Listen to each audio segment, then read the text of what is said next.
لباس ہے پھٹا ہوا غبار سے اٹا ہوا، تمام جسم نازنی چھدا ہوا کٹا ہوا، یہ نبی کا نور عین ہے، یہ بالیقین حسین ہے، یہ حسین ابن علی ہے رضی اللہ تعالیٰ عنہ۔ پھر چاند بادلوں میں گھر جاتا ہے، شامی غنڈے تیر برساتے ہیں، تلواروں سے آپ کے بدن پر ضربیں لگاتے ہیں اور نیزوں سے آپ کے بدن کو پرو دیتے ہیں۔ جب آپ کا پیراہن بعد میں اتارا گیا تو آپ کے پیراہن میں 122 سوراخ تیروں کے تھے، 33 زخم تلواروں کے اور 34 گھاؤ نیزوں کے تھے۔ جب گھوڑے کی زین سے فرش زمین پر آئے، بدن چھلنی تھا، زخم زخم سے خون بہ رہا تھا، 3 دن کا پیاسا حسین، اللہ اکبر، بدن زخموں سے چور، 71 لاشیں کلیجے پہ لیے، مخدرات اسلام کے پردے کا خیال دل میں الگ ہے، لیکن گھوڑے کی زین سے جب فرش زمین پہ امام حسین آتے ہیں، زبان پہ ہائے نہیں، نالا و شیون نہیں، چیخ و پکار نہیں، آتے ہی پیشانی سجدے میں رکھتے ہیں اور پکارتے ہیں اللہم ردن بقضائک وصبرن علی بلائک تسلیمن لامرک سبحان ربی العالی۔ مالک گھر لٹا کے، بچے لٹا کے، خاندان سب کچھ قربان کر کے، اپنے بدن کو زخموں سے چھلنی کروا کے، تیروں اور نیزوں کی انیوں سے اپنے آپ کو زخمی کروا کے، تیرے حضور سر جھکا کے یہ اقرار کرتا ہوں کہ حسین تیری تقدیر پہ راضی ہے، مالک تو بھی بتا، تو بھی حسین پہ راضی ہوا ہے کہ نہیں ہوا۔ آواز آ رہی ہے، اس پیاسے پر علی شیر خدا کو ناز ہے، اس نواسے پر محمد مصطفیٰ کو ناز ہے، اوروں نے بھی سجدے کیے پر اس کا عجب انداز ہے، اس نے وہ سجدہ کیا جس پر خدا کو ناز ہے۔ حسین ابن علی رضی اللہ تعالیٰ عنہ کا سر انور دستے قاتل نے تب کاٹا جب وہ سجدے میں جھکا ہوا تھا۔ یزید نے کہا میں بیعت لوں گا، امام حسین نے کہا کبھی بھی نہیں دوں گا، یہ سر کٹ سکتا ہے جھک نہیں سکتا۔ سر کاٹ کے نیزے کی نوک پہ چڑھا دیا گیا اور یہ اس بات کا اعلان تھا کہ ہم جیت گئے اور حسینی ہار گئے، اور لشکر یزید میں غوغا مچ گیا، نقارے بجنے لگے کہ ہم جیت گئے، دیکھو امام حسین شہید کر دیے گئے، اور سر کاٹ کے نیزے کی نوک پہ چڑھایا گیا۔ لیکن لشکر یزید سے ہی آواز آئی یہ کیسا سر ہے جو کٹ کے بھی سر بلندی ہے، کٹ گیا ہے پھر بھی اونچا ہے، اللہ اکبر، یہ سر سجدے میں کٹا ہے، رب کے حضور عبادت کی حالت میں کٹا ہے، حسین آج بھی سجدے میں ہے، اللہ اکبر، حسین آج بھی سجدے میں ہے، بلکہ کٹے ہوئے سر کا رخ زمین کی جانب تھا اور کٹی گردن آسمان کی طرف، یوں نیزے پہ پرویا گیا، اللہ اکبر۔ ایک شاعر نے نقشہ کھینچا، بآنکھ سر نیزے پہ اور سوئے زمین ہے روح، یعنی سجدہ ثانی کی ہے آرزو۔ رکعت کے 2 سجدے ہوتے ہیں، ابھی ایک سجدہ ہوا تھا کہ دست قاتل نے سر کاٹ دیا، کہا حسین کی پیشانی میں دوسرے سجدے کی تمنا مچل رہی ہے۔ یہ تھا حسین ابن علی کا سجدہ، ساری زندگی رب کے حضور سجدہ قضا نہیں ہونے دیا۔ آج پانی نہیں ہے، اللہ اکبر، آج تیمم کر لیتے ہیں، آج اپنے خون کو اوڑھ کر کے حسین نے اپنی پیشانی اپنے مالک کے حضور جھکا کر کے عظیمت کی وہ انوکھی داستان رقم کر دی کہ صدیاں گزرنے کے باوجود بھی ان کی یادوں کے چراغ روشن ہیں۔ جب حضرت امام حسین اور دوسرے آیان و انصار کو شہید کر دیا گیا تو ان کے سر نیزوں کی نوک پہ چڑھا دیے گئے، حضرت امام حسین کا کٹا ہوا سر اور باقی 71 افراد کے کٹے ہوئے سر نیزوں کی نوک پہ، اور 10 سواروں کو ابن سعد نے کہا کہ ان کو رون دو، اور گھوڑوں کی ٹاپوں تلے حضرت امام حسین رضی اللہ تعالیٰ عنہ اور ان کے آوان و انصار کو جو ہے وہ روندا گیا، حتیٰ کہ ان کی استخوان مبارک، ان کی ہڈیاں بھی چور چور ہو گئیں۔ روننے سے قبل ان کا لباس اتار لیا، ان کے کپڑے اتار لیے گئے، اللہ اکبر، کیسی دردناک گھڑیاں تھیں۔ یزید کا صرف یہی بد کرداری کا مرحلہ نہیں تھا، اس کربلا کے صحرا کے اندر یزید نے جس طرح امام حسین رضی اللہ تعالیٰ عنہ کو شہید کیا اور حضرت امام حسین کے خاندان کو شہید کیا، جب مدینہ المنورہ پر یزید نے مسلم بن عقبہ کو مقرر کیا، جس کو بزرگوں نے مصرب بن عقبہ کہا ہے، تو اس کو کہا 3 دن تک مدینے کا حرم تمہارے لیے حلال ہوگا، جو چاہو تم کرنا، اور شامی فوجوں کو اجازت ہوگی۔ تو وہاں بھی انہوں نے 10,000 تابعین اور 700 صحابہ کو شہید کیا۔ حضرت ابو سعید خدری رضی اللہ تعالیٰ عنہ گھر سے باہر نکلے، کافی بوڑھے ہو چکے تھے، تو انہوں نے حضرت ابو سعید خدری کو پکڑ لیا، کہا تم کون ہو؟ کہا مجھے ابو سعید خدری کہتے ہیں۔ تو کہا ہاں تمہارا نام سنا ہے، اور داڑھی سے پکڑ کے کھینچا اور کہا کہ ہے تمہارے پاس جو ہمیں دو؟ تو کہا کہ میرے پاس تو کچھ بھی نہیں، میں تو فقیر آدمی ہوں۔ تو ان کے گھر ان کو لے گئے، تو 2 کبوتر رکھے تھے حضرت ابو سعید خدری نے، تو وہ کبوتر لوٹ کے لے گئے۔ اللہ اکبر۔ حضرت ابن سنان رضی اللہ تعالیٰ عنہ کو، جو حضور کے علم بردار تھے فتح مکہ کے دن، ان کو ستو پہلے پلائے اور پھر ان کی گردن کاٹی گئی، اور کہا یہ ہے وہ ستو جو تم زندگی میں آخری بار پیو گے۔ ایک گھر میں داخل ہوئی شامی فوج، تو ایک خاتون کے ابھی بچہ پیدا ہوا تھا، اور قابلہ نے، دائیا نے، وہ بچہ ماں کی چھاتی پہ لٹایا، اور وہ ماں کا پہلا دودھ پی رہا تھا۔ تو یہ جا کے کہنے لگے نکالو تمہارے پاس جو کچھ ہے۔ تو اس خاتون نے کہا تم جانتے ہو یہ بچہ کون ہے؟ تو انہوں نے کہا ہم نہیں جانتے۔ کہا یہ حضرت ابن ابی کبشہ انماری رضی اللہ تعالیٰ عنہ کا بچہ ہے، اور یہ وہ صحابی ہیں کہ جو بیت الشجرہ کے موقع پہ حضور کے ہاتھ پہ بیعت کرتے ہیں۔ انہوں نے اس چیز کا لحاظ نہ کیا کہ جو کچھ ہے وہ ہمیں دو، ورنہ تیرے بچے کو نہیں چھوڑیں گے۔ تو ماں بچے سے مخاطب ہو کے کہتی ہے، ابھی بچہ پیدا ہوا ہے اور ماں سے پہلا دودھ پی رہا ہے، کہ بیٹے اگر میرے پاس کچھ ہوتا، وہ قیمتی سے قیمتی چیز بھی ہوتی، تیری جان کے لیے قربان کرتی، لیکن اس وقت میرے پاس کچھ ہے نہیں۔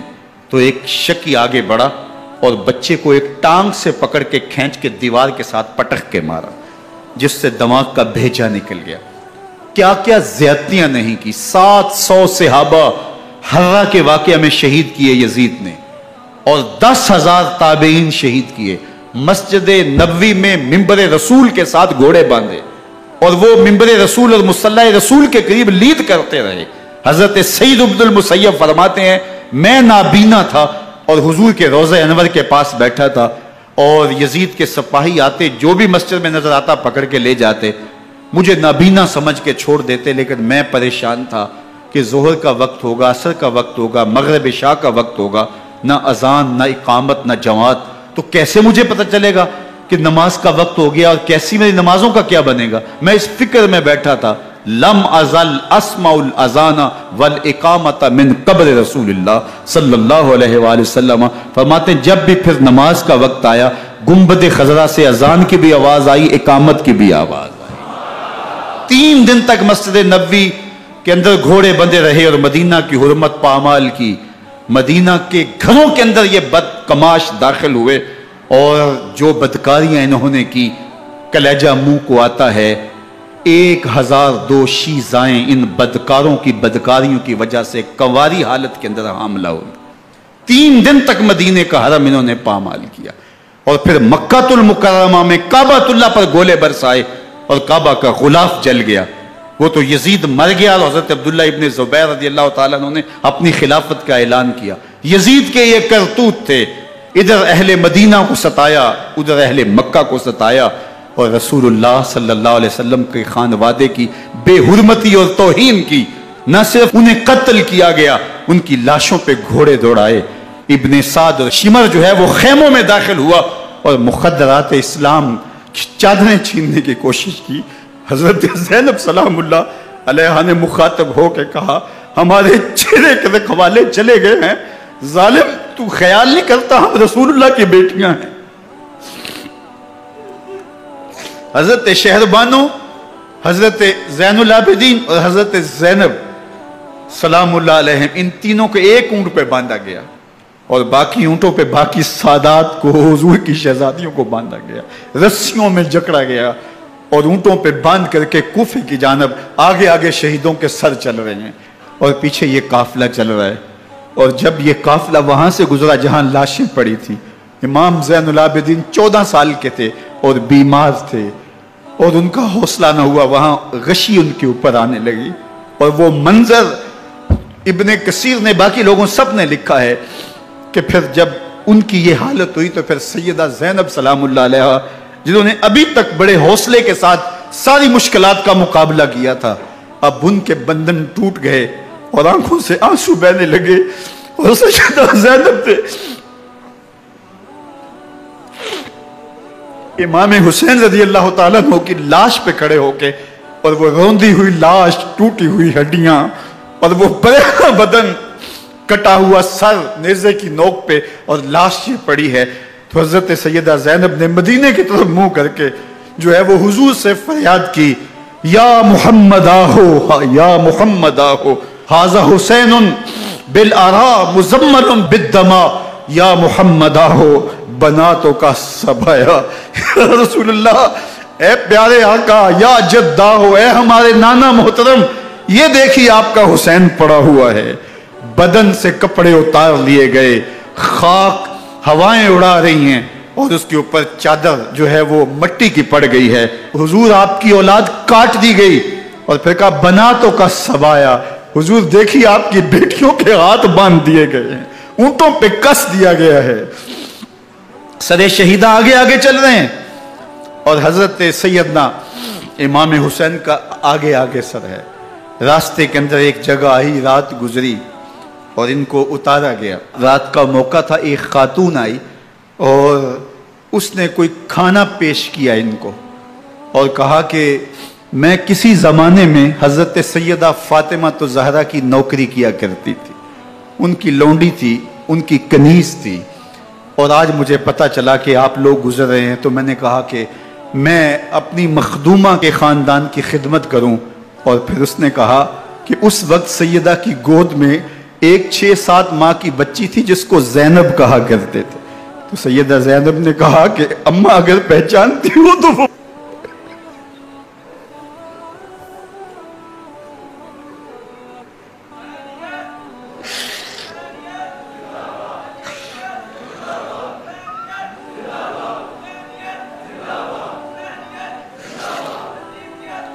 یہ تاراج اور لٹا ہوا کارواں پھر وہاں سے کوفے میں کیسے پہنچا، اور کوفے کے اندر سیدہ زینب سلام اللہ علیہا نے وہ یزید کے دربار میں، ابن زیاد کے دربار میں وہ جرأت آمیز جو باتیں کہیں. اللہ اکبر، زینب کی زبان میں علی کی خطابت بول رہی تھی، اور پھر دشمن اور دوست سارے رونے لگے، اور وہ کیا دل گداز منظر تھے. اور پھر یہ سروں کا قافلہ اور سادات کرام کا مشکیں کسی ہوئی ہیں اور اونٹوں پہ باندھے ہوئے، ان کو وہاں سے پھر قادسیہ اور قادسیہ سے پھر دمشق یزید کے دربار میں پہنچایا گیا. اور وہاں سے یہ لٹے ہوئے خانمہ برباد تاراج لوگ مدینہ المنورہ میں کیسے پہنچے، اور اہل مدینہ نے کیسے استقبال کیا، اور وہ منظر کتنا دلگداز تھا. جب اہل مدینہ زینب سے پوچھتے تھے زینب حسین کہاں ہے،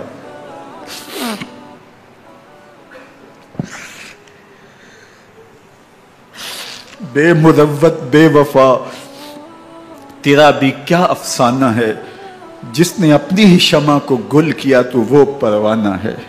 اپنے پیغمبر کے شہزادوں کو اور اپنے پیغمبر کی شہزادیوں کو جو دکھ اس امت نے دیے، یہ کائنات کی ایک انوکھی داستان ہے.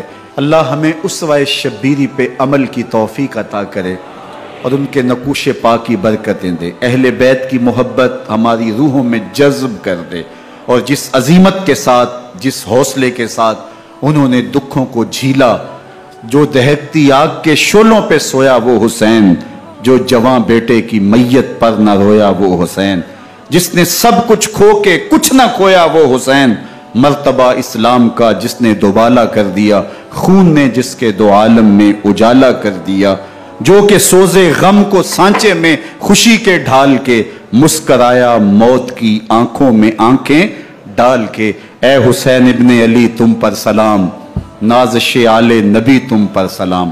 ذرا میرے ساتھ یہ پڑھ لیجئے، اے حسین ابن علی تم پر سلام، نازش آل نبی تم پر سلام، تم پہ لاکھوں رحمتیں لاکھوں سلام.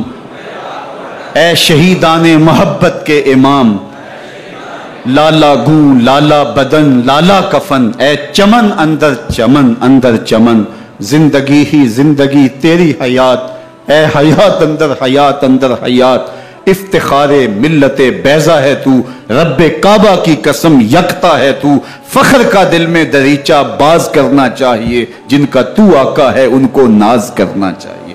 وآخر دعوانا ان الحمدللہ رب